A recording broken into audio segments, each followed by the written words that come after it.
right, good morning, everyone. We are back live. Usually we do fractional Fridays, but some of my scheduling got changed, so we're doing this on Thursday. So welcome back, Joseph. Hey, how you doing? Good, good. Yeah, I finally got my days all straightened out. Yesterday I went live and I said like Tuesday, and it was Wednesday. So yeah, I'm all messed up here. But today is Thursday. We're gonna catch up on some fractional real estate. And so yeah, fill us in, Joseph. What is going on in fractional real estate, and what are you seeing out there? So, a couple things. I think the biggest news is Arrived Homes has a secondary market. Um, I figured I can go ahead and share my screen so I can let you know what that is if you don't mind. Absolutely. All right, let me see. I want to share the whole window. Yeah. All right, let's see. So, we talked about this last time. I think this is Arrived Homes.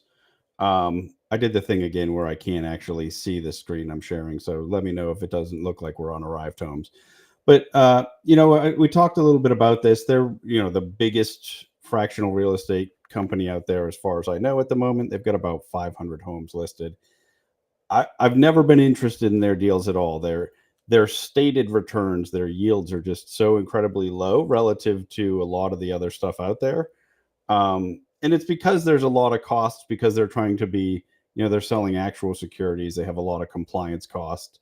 But anyway, what the news is, what they've done differently that just started is now they have a secondary market, which means before you have to buy you buy the shares in the property, and you get your monthly payment for your dividends, but you'd never be able to sell it until the property sold. You never got that liquidity event.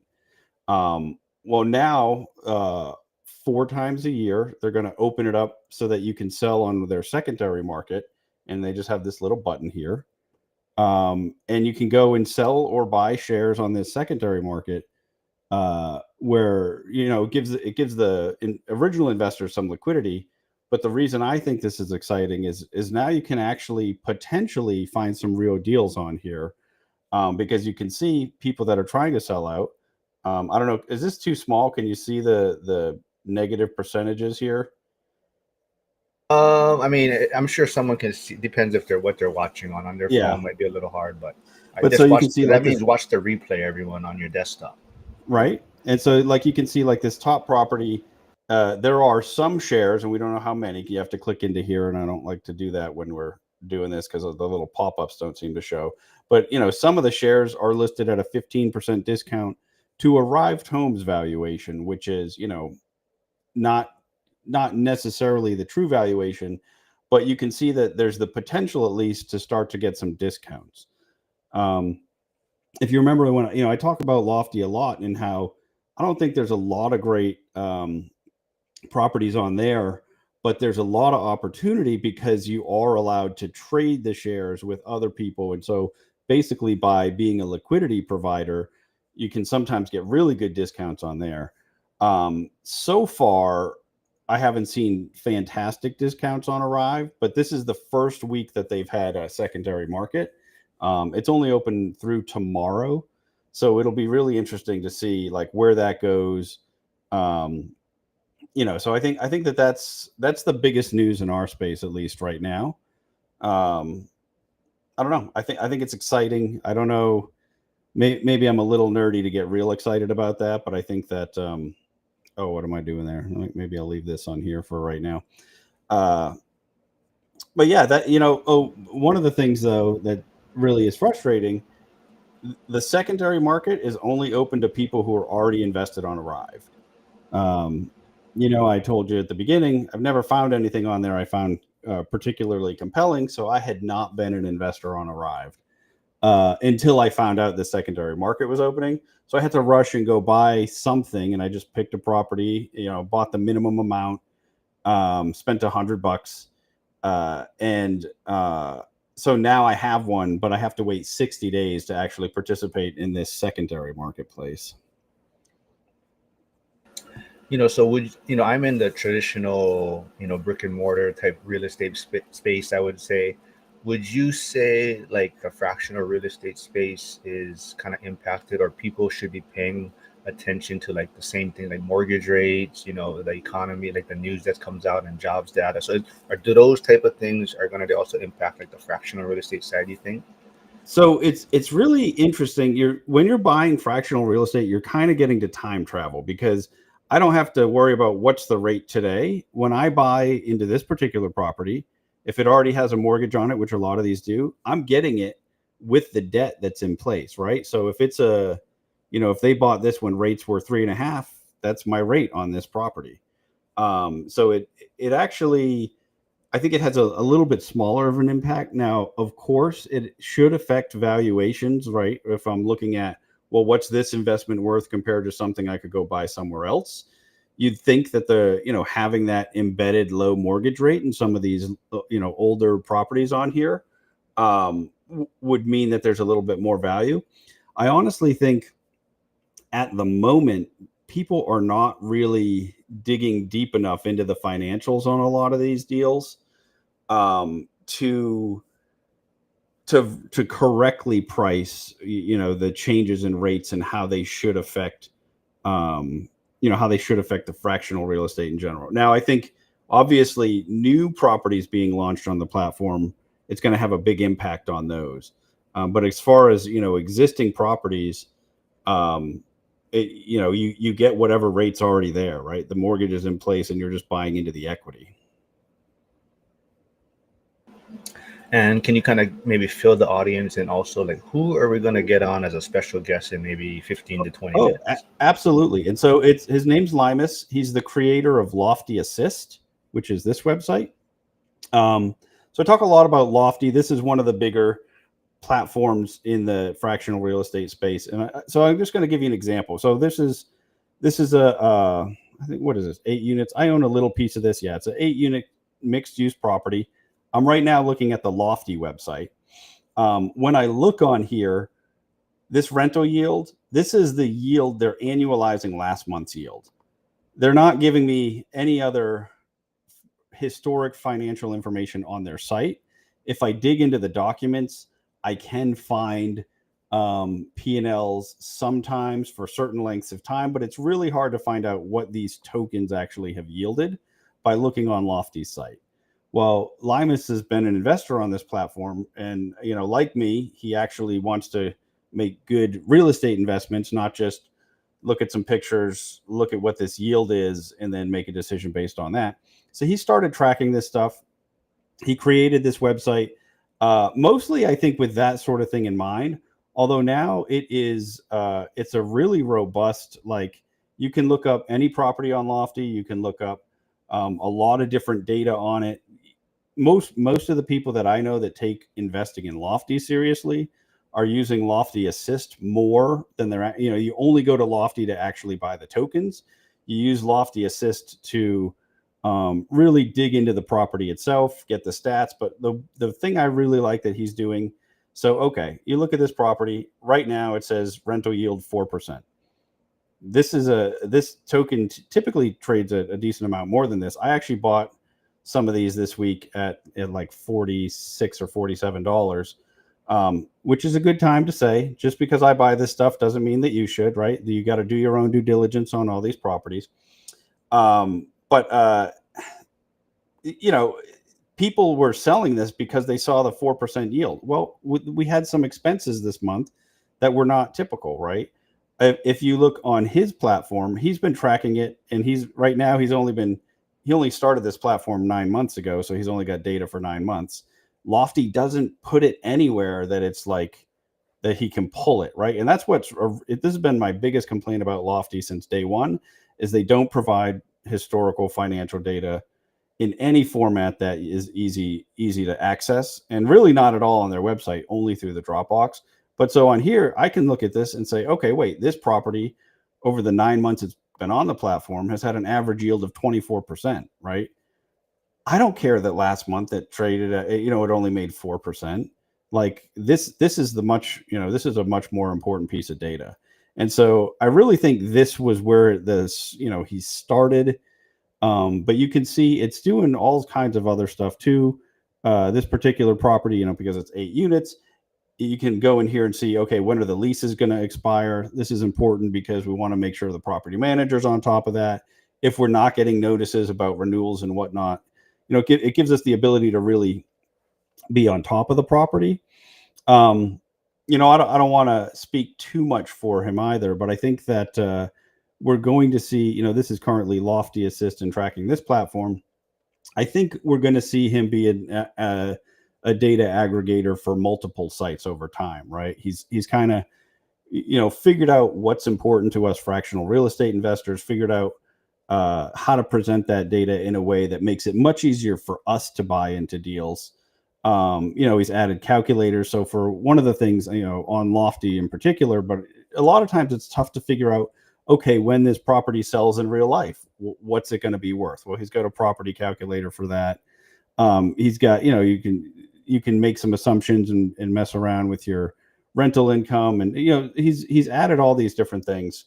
And so I don't know, I use this all the time. So it is, you know, very helpful platform for trading on Lofty. And like I said, I think he'll eventually roll out something similar. You know, I think Arrived is a very obvious next step because now they have this secondary market that acts pretty similarly. Although, you know, it's going to take a while to access the data that they have, right? Because he's, so I think it is almost like it's almost like a Zillow or a realtor.com, right? It's like, you know, you can't go on those properties and buy the property, but you know, but we use those to get all the good info before we do move forward on that. You know, just want to remind everyone, Joseph has a YouTube channel, which he probably puts out daily videos on fractional real estate. So go check out his channel, go subscribe. I know you posted on X. Did you get to 600 subscribers? I know that was your next goal. I did. I think I'm at like 602 right now. So that was exciting. Awesome. If anyone else is here that hasn't checked it out, go check it out. Please subscribe. Just want to also remind everyone, sorry if there is some background noise when I am speaking. I just had shoulder surgery the other Monday, so I do have my ice compression on to kill two birds with one stone while I'm doing these live streams. But also, you know, you, like you said, I think your advantage, as you kind of touched on before, is that you have more of a real estate background. So do you see certain types of properties on these sites getting certain traction, I guess, are more interesting and are starting to kind of be the first ones that people go to? So, yeah, there's a couple things. One, a lot of these markets are you have like two very different groups of people that are attracted to them. So, depending on the platform itself, like Arrived, I think attracts like some very like risk averse, looking for, you know, they really like that it's SE, you know, that they're SEC registered securities or what, you know, whatever that process is. That, you know, you have those people, they're okay with the low yield. They really just want hoping to get some appreciation in the long run, but very much just parking money. So you have like, it's really like two diametrically opposed people. And then like Lofty, you have mostly people that came from the crypto world, you know, because Lofty is very much, you know, focused on it's on the Algorand blockchain. You're trading tokens. It's not shares. And so you have like a lot of like just real yield chasers and people that have absolutely no concept of risk. And I think that I'm putting that nicely when I say that, is that, you know, the average user on there is like very much, I'm looking for a high number right here, and that's all I care about. And so I think honestly, that's where the opportunity is on Lofty, is if you look at these properties and, you know, understand the real estate fundamentals. Like, for example, okay, this had you know, some turnover and some repairs and maintenance that were, you know, larger expenses that are not going to be recurring, right? And so this 4%, it's a down month. Every piece of property is going to have down months sometimes, and so understanding the longer term view of what this is gives you the opportunity to buy in when all those people are selling out because they don't like last month's yield. And then, so I think for me, like where it creates some opportunity are properties like short-term rentals, where you have very uneven income. If you picked, you could probably pick 4 or 5 short-term rentals on this platform.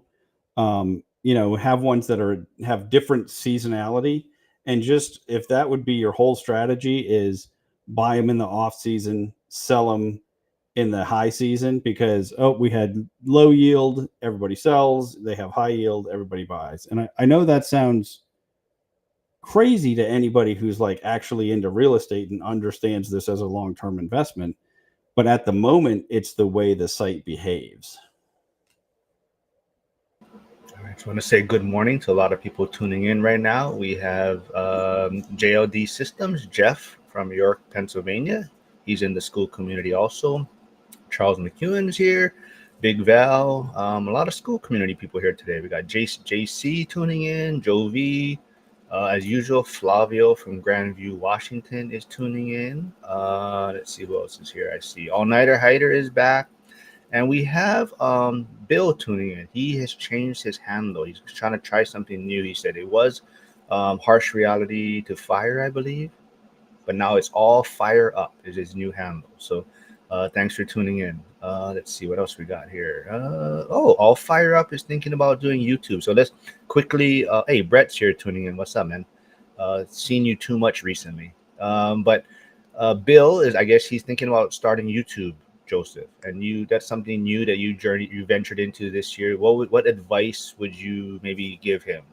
So for me, do it if your plan is to have fun and make friends online, not because you think there's like some big pot of gold at the end of the rainbow doing this, right? Like this is a side project to a side project. This is probably like 4 layers deep for me. This is not something where I ever think it's going to be, a big income producer. I know that's not, obviously my experience is not everybody's, but I don't necessarily think it's a space where, I don't know. I think a lot of people get into it for the wrong reasons, which is why I want to mention that. That being said, I mean, even without being monetized, I do make a little money on the site, so it's kind of nice. Yeah, and it sounds like you're having a lot of fun, right? There's a lot of people that's kind of in your the main circle, goal, right? And it is also why you joined school too, right? And you've kind of found some people that you kind of have a lot of fun with and just kind of relate with. Yeah, absolutely. So it's a big part of why I joined school. It's also, so my channel has been my main driver to, I've got a Discord set up for fractional real estate investors. And, it's basically the only way people find it. And I think we've got 120 people on there right now. All people investing on different platforms and different types of fractional real estate, jumping in there, having discussions about whatever platform, comparing them, because all the platforms have their different places where you can go talk about them. But there wasn't like a nice community where we could just be like comparing them, right? Or really also too, like sometimes I don't love to go into Lofty's Discord and say terrible things about them, right? Like I know they're reading, so I keep that for mine. Honest, I try to be open about all of it, but it just is a little bit more comfortable. So I think that YouTube has been a fantastic way to like sort of suck people into that community and like have people that I can talk to regularly.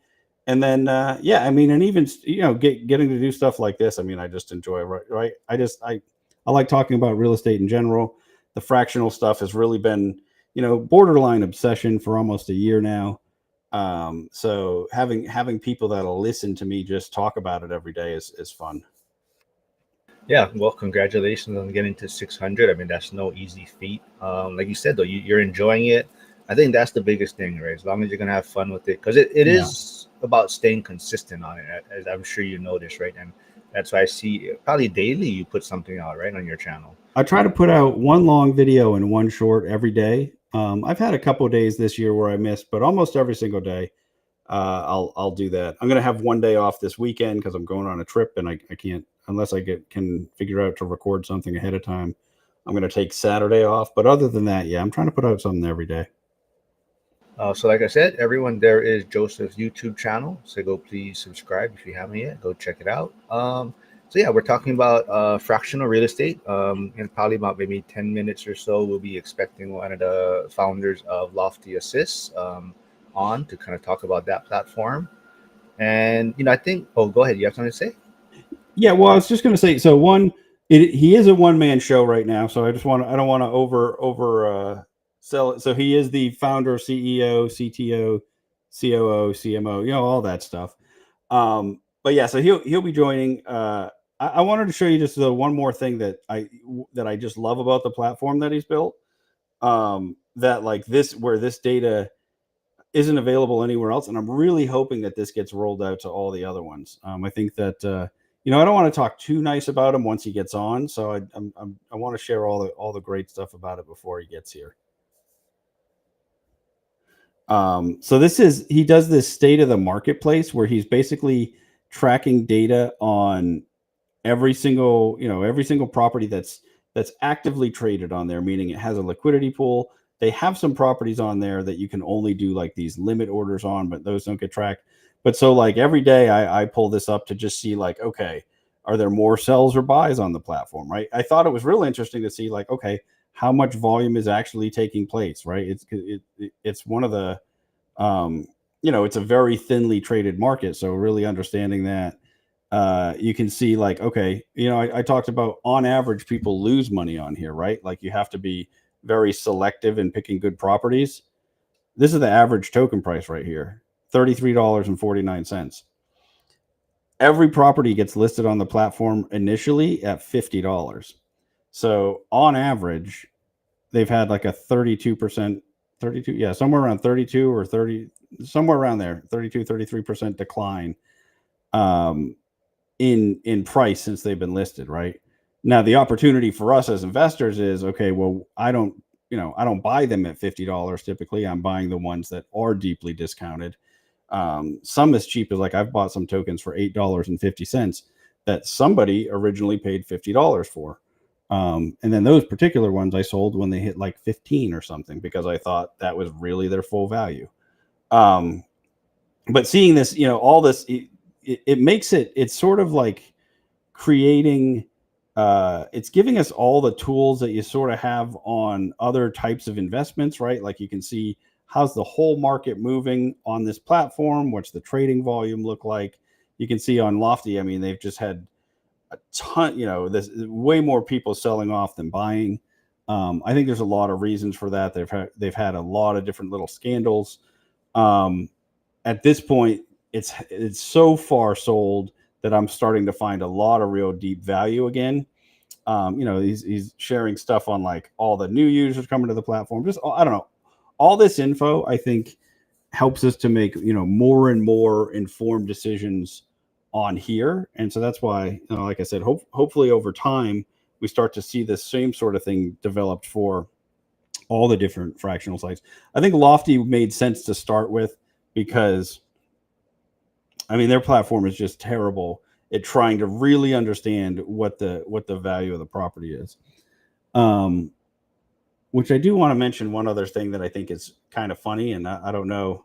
Hopefully we have time to get into this before he gets here, but if not, and we can talk about it more at another time. So, each one of these entities that owns a property, they're called DAOs, right? Like it's a decentralized autonomous organization. It's one entity in one property is how they get listed. But then you have votes like, okay, what are we doing? We have control over these properties just like we owned them. Well, now we have groups of people that have decided that they want to operate these more like a holding company than like just this my individual entity for each property, like a normal real estate investor would do. And so, they're buying Bitcoin inside of these entities. They're making hard money loans to other properties inside of these entities. They're accumulating tokens and other properties in these entities. So I actually think it is a huge step in the wrong direction because it's making it even more difficult to price properties or price tokens. But I think it's one of the more interesting things that's developing in this space right now. And as that plays out, I'm sure that it'll come, we'll end up having a lot of good stories around it. So on these platforms, you can get daily payouts, correct? Lofty, you get paid out daily. Most of the other platforms, you're getting paid out monthly. I'm trying to think. And then like Ground floor is another one that you're investing in notes, and so you just get paid out randomly whenever the note gets paid off. So it varies, but yeah, I mean, Lofty is the only one that's doing daily payouts right now. It at least that I'm on, right? I think that there might be some other ones too. I know that there are some fake fractional sites, like they pretend to be fractional, but it's really like a private REIT or a fund. And most people don't really get the difference, and so there's a lot of people that are on those sites and they're like, oh yeah, I invest in fractional real estate, I have a piece of this fund. So some of those actually you'll get paid daily or weekly as well. Do you see that? Do you see that as maybe part of the? Sometimes people are looking at the short-term vision of these properties and not the long-term play of them. Right. Well, and I think especially on Lofty, everything they've done has pushed people into looking at it in a short-term way. The only actual yield they give you is last month's annualized yield. They pay you out daily. They do. They were one of the first ones to have trading on there, and so that created some of that as well. But I think just in general, I think those things, particularly the daily rent, the monthly annualized numbers, the lack of historical context for properties, all of that stuff, I think is what like sort of moved people in that direction. I think it's a poor decision on their part, but they just have other priorities, and they think it hasn't been their focus. I also think a lot of the people that invest on here think, oh, I'm getting paid daily, it means I'm able to reinvest my money quicker. And I think that's not really true. If you think about, okay, that daily rent that I'm getting, what they're doing is taking whatever the NOI was last month, and then they're breaking it up over the next 30 days. And so I'm actually getting my money slower because they've held that money. They've had it for a month. And my last, my 30th payment that I get, Lofty was just holding for a month, So even though, at the same time, I can buy a token and I'll get paid whatever the rent is on that token today. So if it's one that's been operating, then I'm starting to get instant compounding.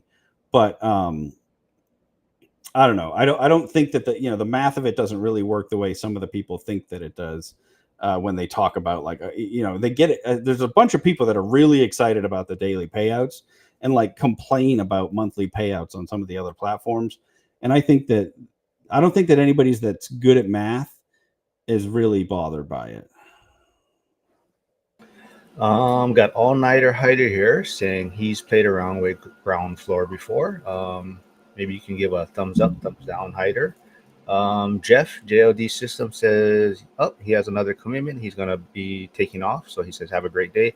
Jeff, if you are still here, just a reminder, in the school community, the Western PA call is today. I think Jack and Harrison, they're running their Thursday call. I believe they said Simon, the Uneducated Economist, will be there today. So come check us out.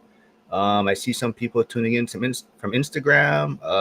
We got Ned, Florence, Sub2 Sean. So if you are there on Instagram, come check us out on YouTube. And we have our special guest. Hold on. Let's add Oh, awesome. And I'm going to stop sharing for the moment. Okay. I shouldn't. Yeah. So Limas, welcome. Thanks for joining us today. Joseph has had a lot of nice things to say about you. Oh, you weren't supposed to tell him. If you want to quickly maybe share to my audience who you are and where do you work, I guess. Cool. Well, thank you so much for having me. Just to make sure you can hear me okay? All right, awesome. So yeah, as you said, my name is Limas. I'm the creator of Lofty Assist. And yeah, that was my path to fractional real estate. I started as just like a regular user, found a platform through blockchain. So, it seems like a lot of Lofty users are split into two big parts. Some of them found it through blockchain, and some of are just the regular real estate investors in real world. And so I came from blockchain land. I was just a regular user, decided like, hey, what is this site? And then, as they say, the rest is history. Ended up creating a full-blown website, Lofty Assist, that has grown quite a bit. I think if you are an advanced user, you are most likely Lofty Assist user.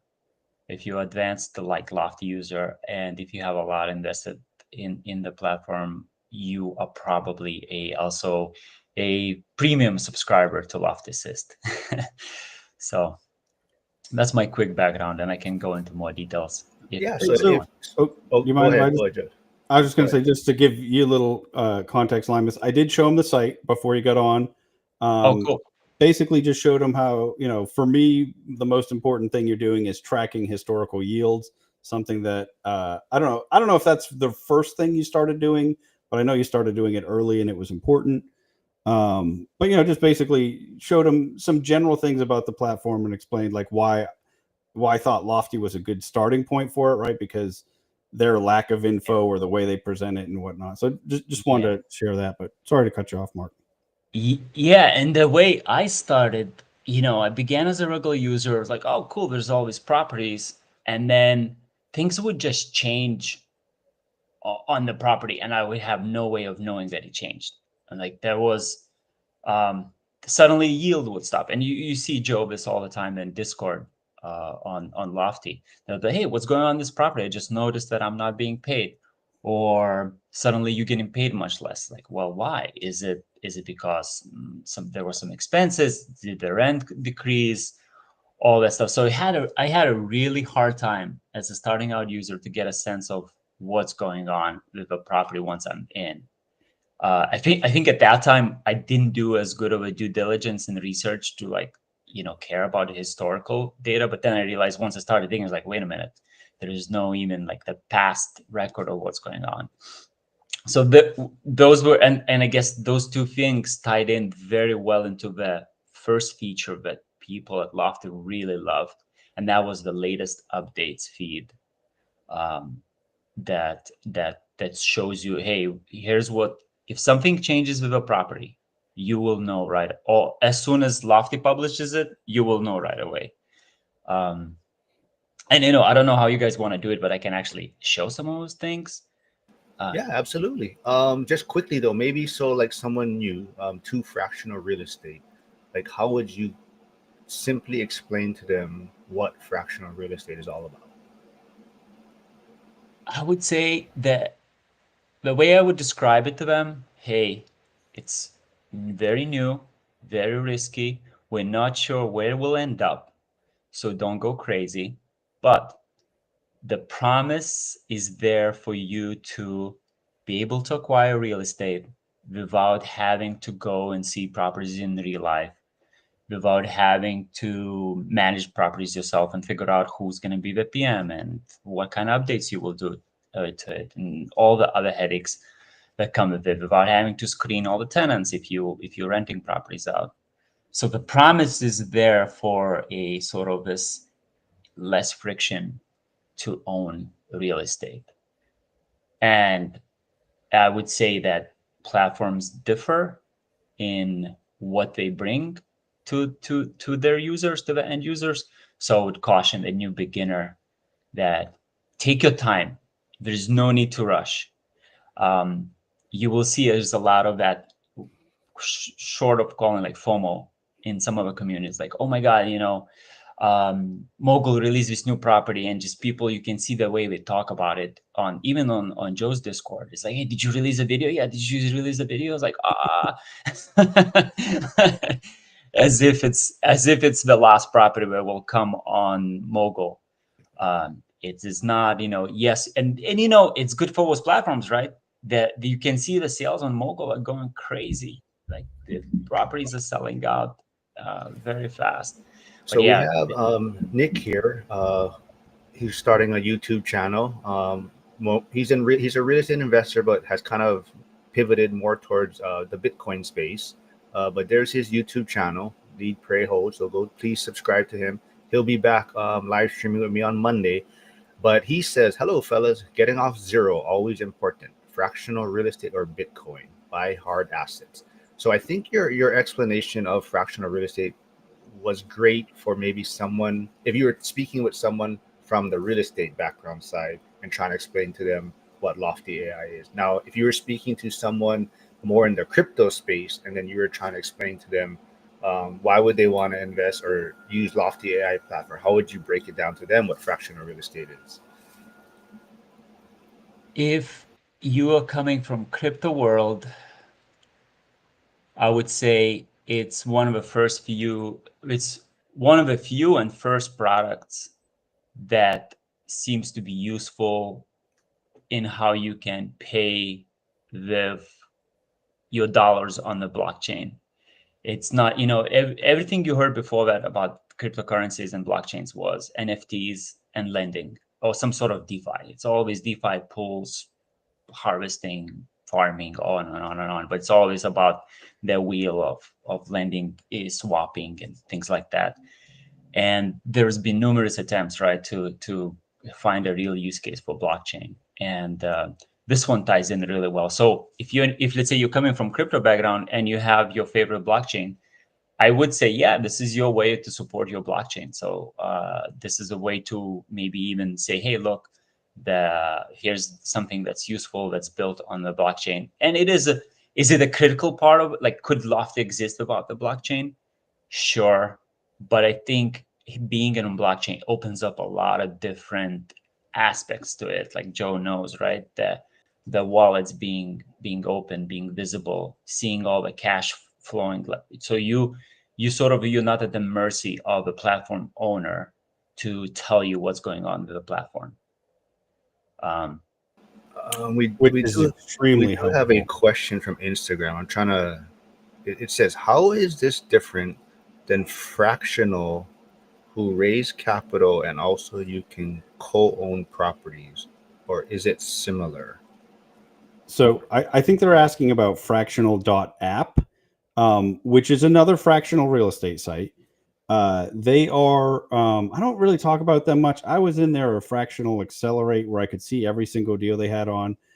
They're really focused on you build a small community there, you bring a deal to it, and you sell pieces. And so it's the same idea, but they're more focused on fundraising, like for a new deal versus bringing existing deals onto the platform. And then as far as I understand, they don't have any secondary market. So you're stuck in that deal until it's sold in the future.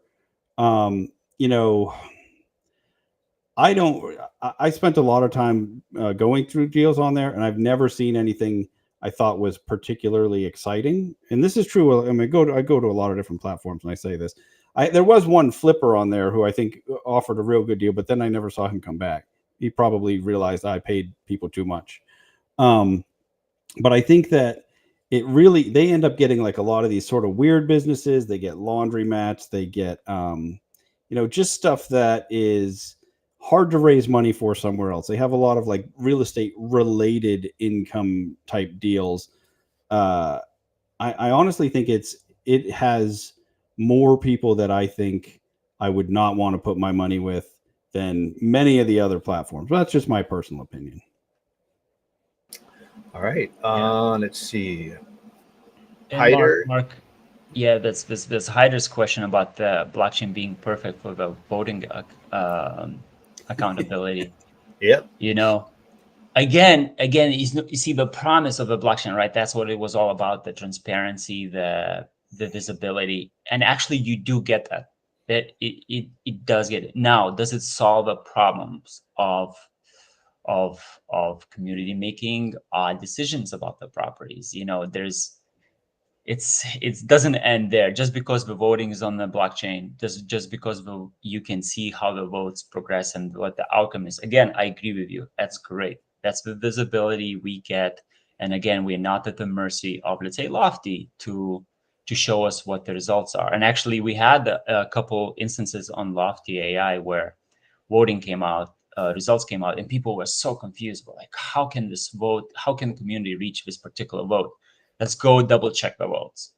And they legitimately went on a blockchain and they looked at the votes that were recorded. So yeah, I agree with you. It is a great way to sort of like publicly and store it. And and if, let's say, Lofty tried to go back and adjust the results, or somebody went back, tried to be like, oh, let me fix it.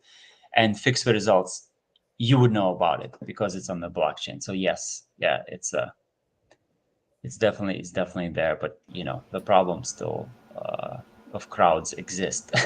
Oh, yeah, absolutely. Yeah. So if there's anything you do want to share on your screen, I know Joseph's always talking about too how like he says he's blending more that real estate background with the crypto space, and he feels like since you Lofty is a newer platform, you folks are always taking into account the feedback that you're getting from the community and whatnot. So how big does a role does Joseph unofficially play, I guess, as far as recommendations or improvements to the platform?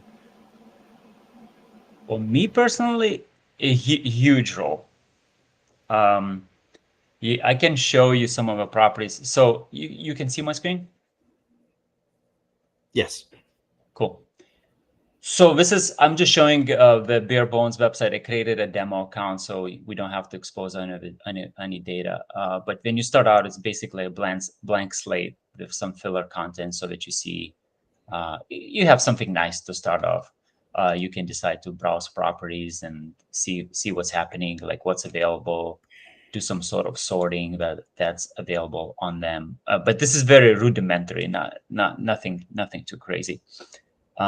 But the very first feature that I think was a huge hit for, and let me know if I'm jumping into advanced topics right away. This is the hard thing about Lofty Assist, is that it is geared towards a user who already is familiar with Lofty properties, knows them in and out, and now they sort of need the tools to wrap their heads around.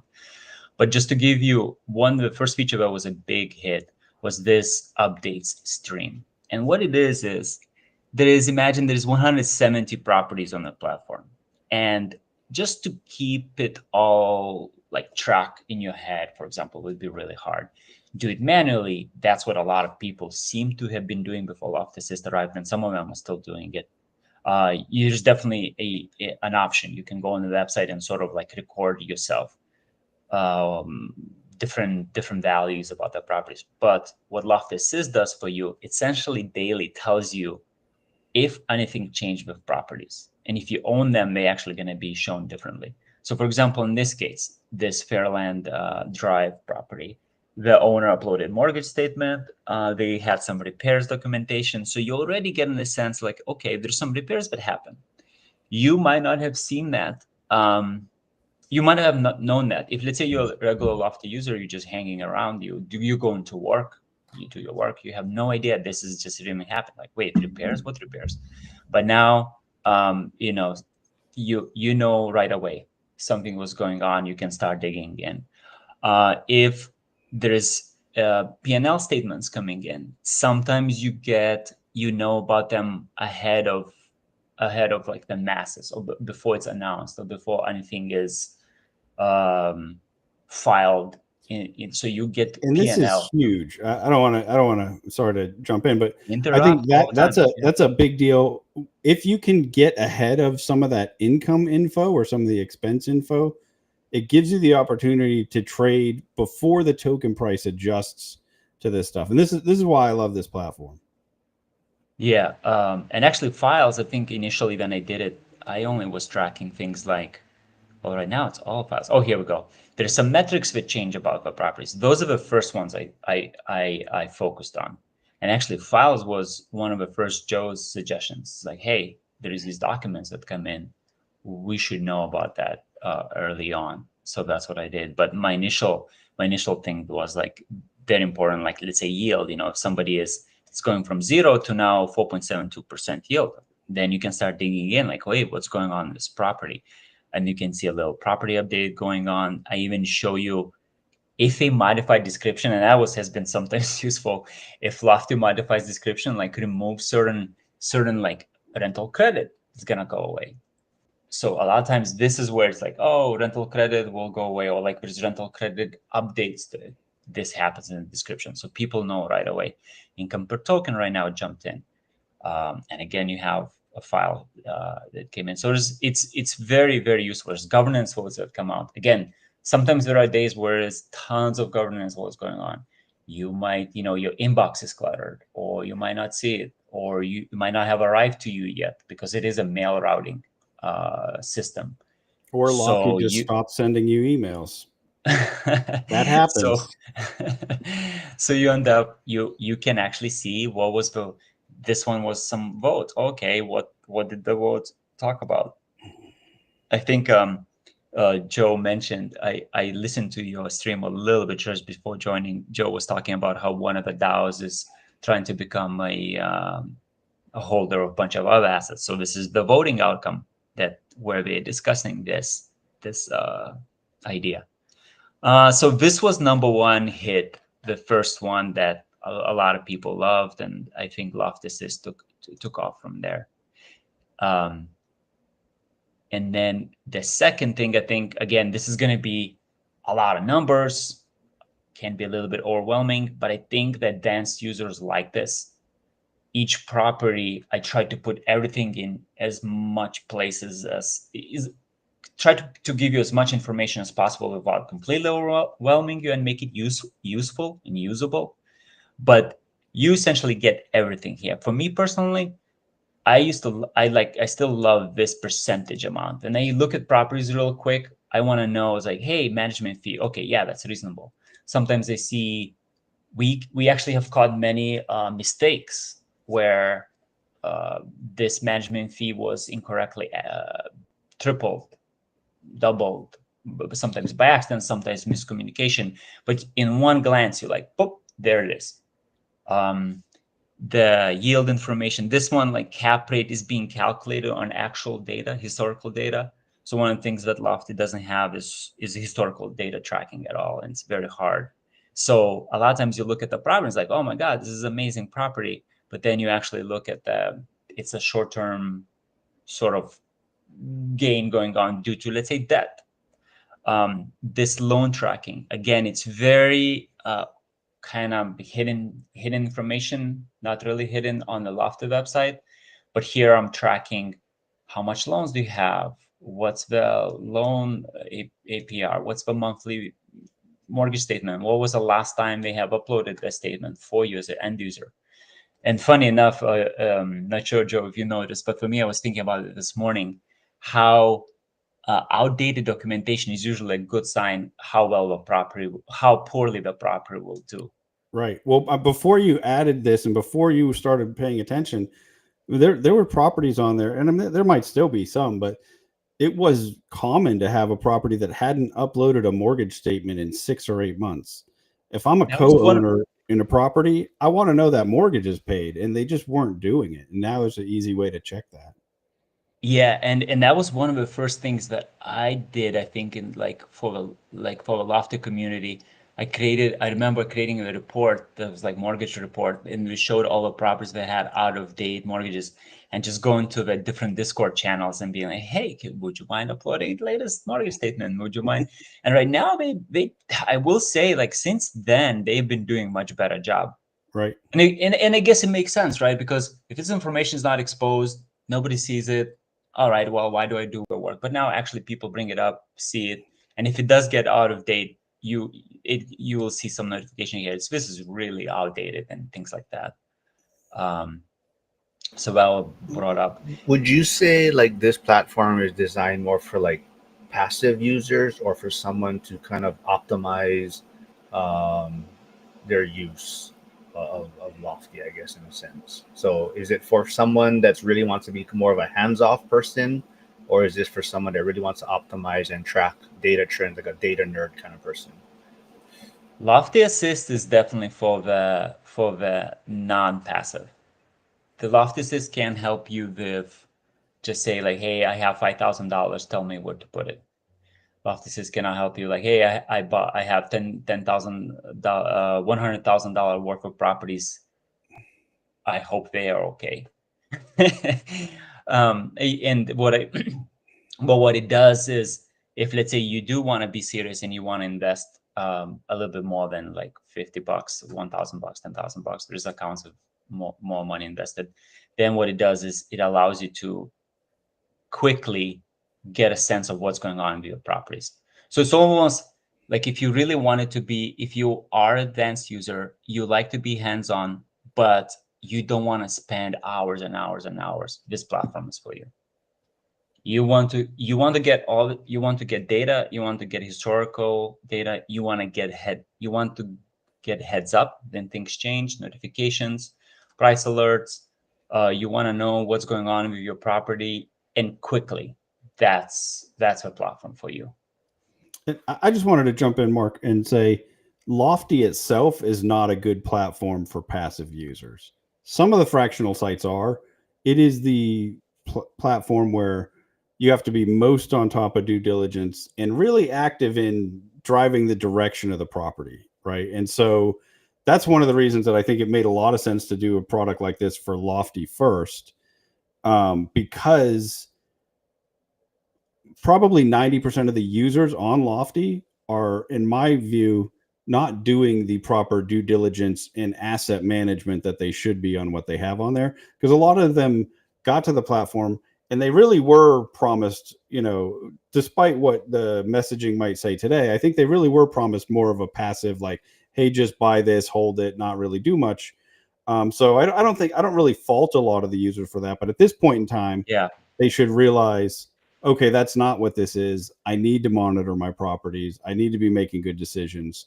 And if I want to do that and not spend all day in it like I do, that's what this platform is really good for. It's exactly what it says, right? It's assisting you. It's helping you to just hone in on what's important.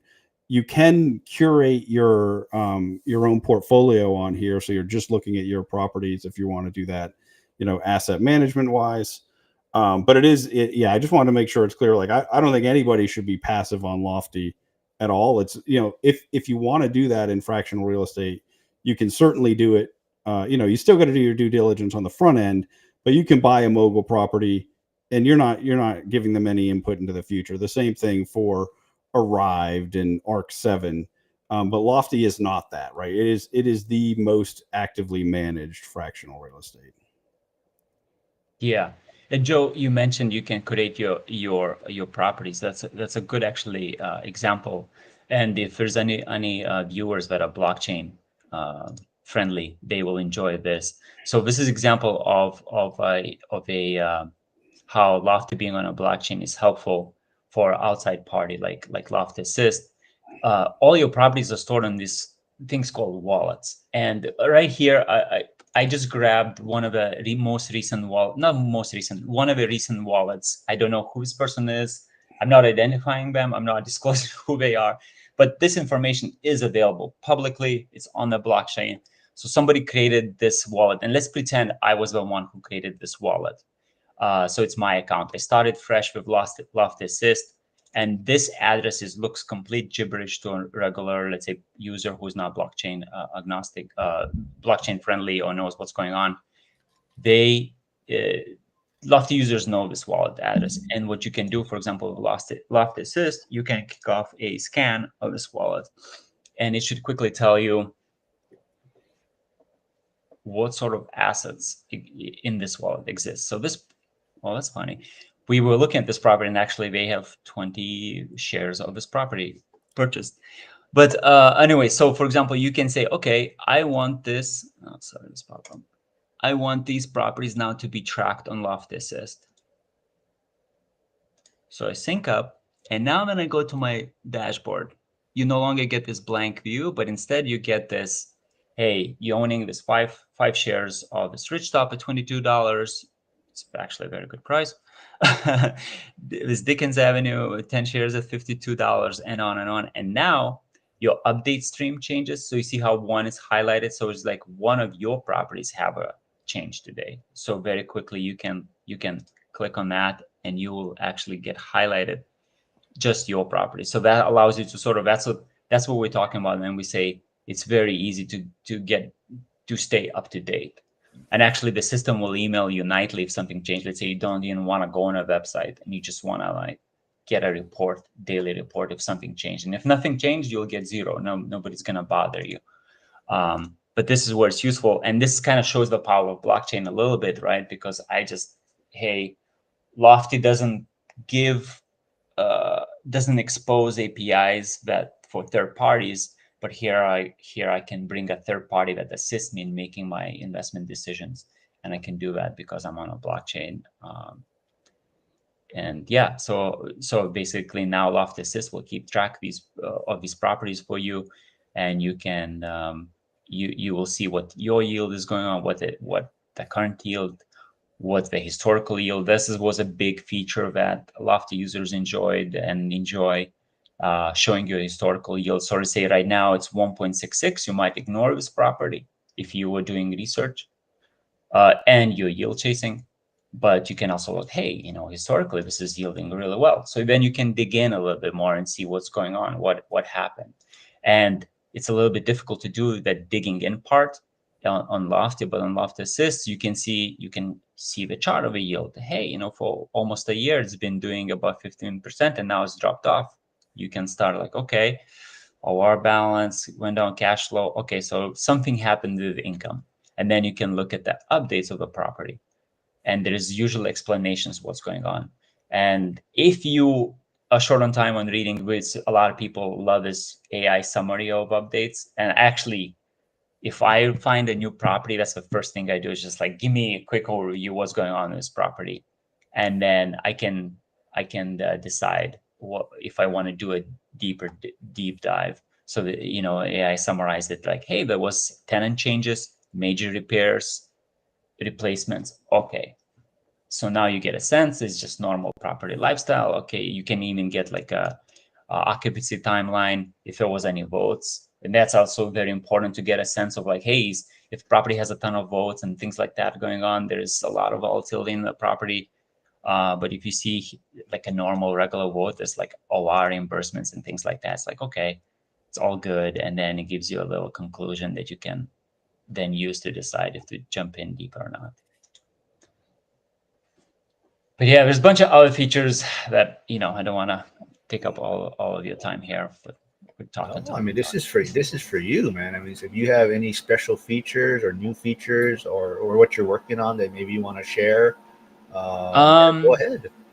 Okay, that's awesome. That's great. I appreciate that. So one of the things I would like to point out, this is not used as much as I thought it would, but the screeners, and I guess maybe it's even very powerful, but there is all kinds of different ways you can sort the properties.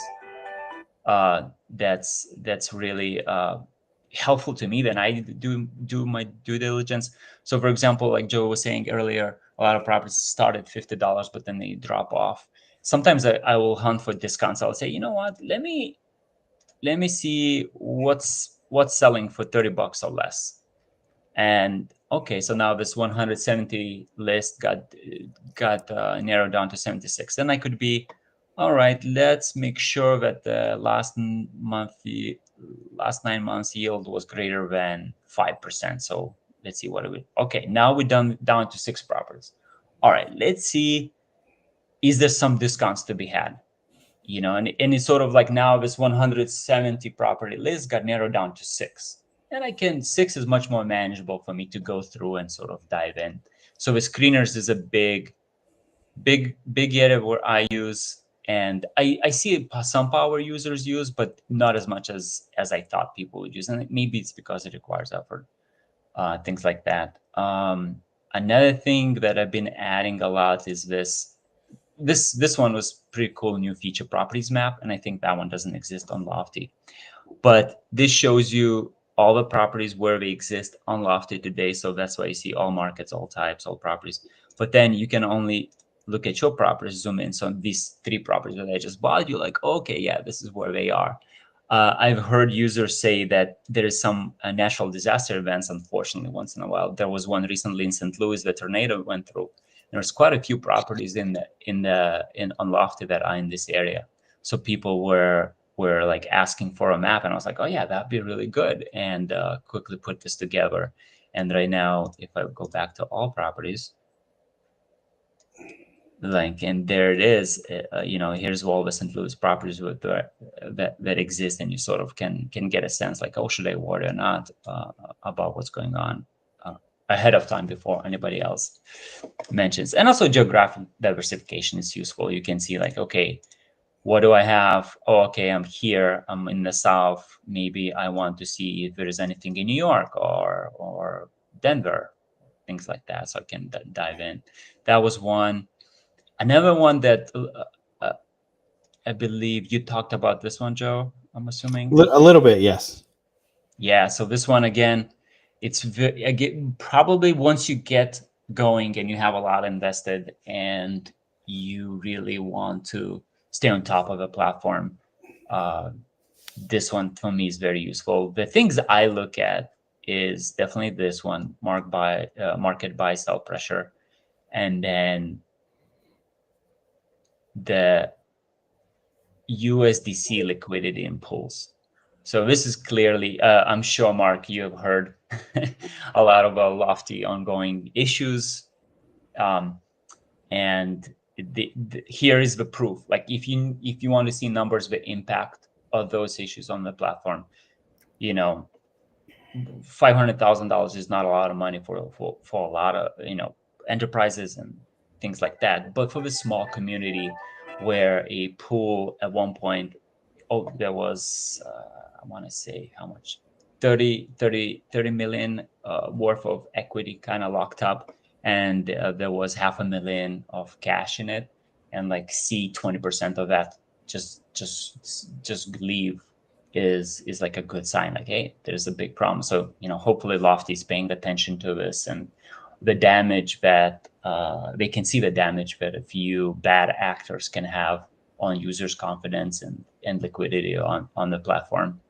That should give them sort of motivation to extra, if they already didn't have it, to keep things tighter on the system. Yeah, I just recently added this wallet just to give us a sense of how the platform's overall health. Are the users coming in? Is anybody signing up? We don't know, right? The Lofty can say, hey, we had a great month, but we kind of don't know. But now from a blockchain, we can sort of know and correlate. Can I just interrupt you real quick, Limas? Yeah. So, one of the things that we have that's a risk in fractional real estate that you don't really have when you're just buying properties directly is what I always call platform risk, right? We have the risk of what if that platform disappears? And it's really hard to judge that risk looking at these companies from the outside by Limas creating all, a data, someplace where we can see all the data for Lofty in one place. That's why I look at this every single day, because it gives me the ability to understand, like, okay, what kind of platform risk do I have there, right? Is if that number just keeps going down, there's a chance that company just disappears, right? Like that people stop bringing properties to it, that people stop investing on it. So it really opened my eyes to the overall health of the platform, being able to just see the data. And that's all data that's available. I mean, he's pulling it almost all just from the blockchain, I assume, maybe from their API, some, I don't know. But there was no way for me to see that, right? And so that's why I think that particular screen is so important. Yeah, well said. Well said. Yeah. Anything else? I mean, Joseph, like what Lyman shared so far, is there anything else on the Lofty Assist that you think he maybe missed on as far as sharing or the benefits of it and whatnot? So the maybe just a different use. So that wallet scanner that he showed, where you can put your own wallet and see stuff. I know a lot of people like to use that to see. You can kind of sometimes figure out from chatter in the Discord and whatnot what somebody else's wallet is. You might see they talked about, I just picked up these, and so you can see who just went and bought them, and you can take their wallet. And I know a lot of people like to track other people's wallets. Either they think, oh, I want to buy what they're buying, or maybe I don't want to, stuff like that. See where the activity is. Maybe one of the co-owners or managers is picking up shares in something and we want to understand why. Maybe they know something we don't. So I think that tool, he mentioned you can put your own in there and figure stuff out, but I think it's really good for snooping too. Yeah, and I was reluctant to release it for a while because of that. But then I kept on getting asked over and over again by the users. It was nonstop. It was like, hey, you already have this wallet import. Can you can it do this? Can it do that? And I was like, you know what? And actually, another reason why it was born is fees, right? Lofty didn't account for fees. And I really wanted to know, if I do short-term trading, the fees are very large, and it's keeping that track manually is just a lot of work. And the wallet scan does a pretty good job at, well, it covers all the fees except credit card fees. And credit card fees is a problem for me to cover. But if you don't use credit cards, and for me, for example, where I don't, and I know a few other people that don't, it's like we get 100% coverage of fees in and out, so we know exactly what our cost basis is. And I have seen users come to me and say, "Hey, Wallet Scan is showing me I don't have as much profit as I thought I do," and they really mad at me. He's being nice. People have come and said, "Hey, I'm losing money. I thought I was making money." And it's like, yeah, because fees eat up a lot. And once you see that, you're like, okay, yeah, it's useful. Fees was a big one. Also, staking rewards. We could dedicate. I think you added that because I asked. That's one I think I asked you, and you're like, "Oh, I could do that." And the next day we had it, so that was nice. Yeah, staking rewards is it's basically like, Mark, not sure if you're familiar, but you can lend that USDC or your tokens to this like community pool, and people like, you will use your cash to cash in their tokens, or they will take your tokens and put in cash, and you get percentage for providing the liquidity. But it's very hard to know from like what exact amounts. I'm like, say I'll go in on Lofty and I'll be like, oh, I have $5 earned from liquidity pools, and then I have to kind of figure out, dig in, where did it come from. But now I have that, and then there is alerts around liquidity pools that are very useful for advanced users. So I know like this administration right now is a little more crypto friendly, like the Genius app and stuff that they're coming out with. Do you think any of this is going to impact or help with these fractional real estate type platforms? Well, I think the founders are operating. I think all the founders that are building on blockchain feel a little bit more at ease in terms of getting calls from regulatory agencies.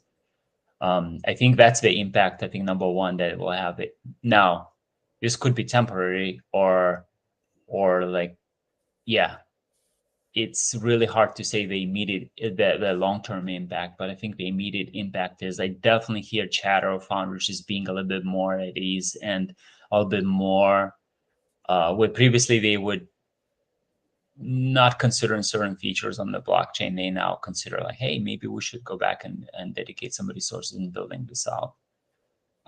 So it's definitely having that impact. And I have, seen those conversations, and like not only in Lofty, but like in other companies. So it's like, okay, let's build this, let's go on that.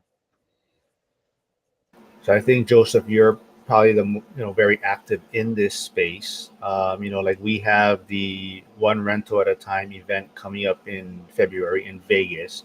Do you think by maybe next year's event, so 2027, fractional real estate will be big enough to maybe have a speaker on stage presenting something on fractional real estate?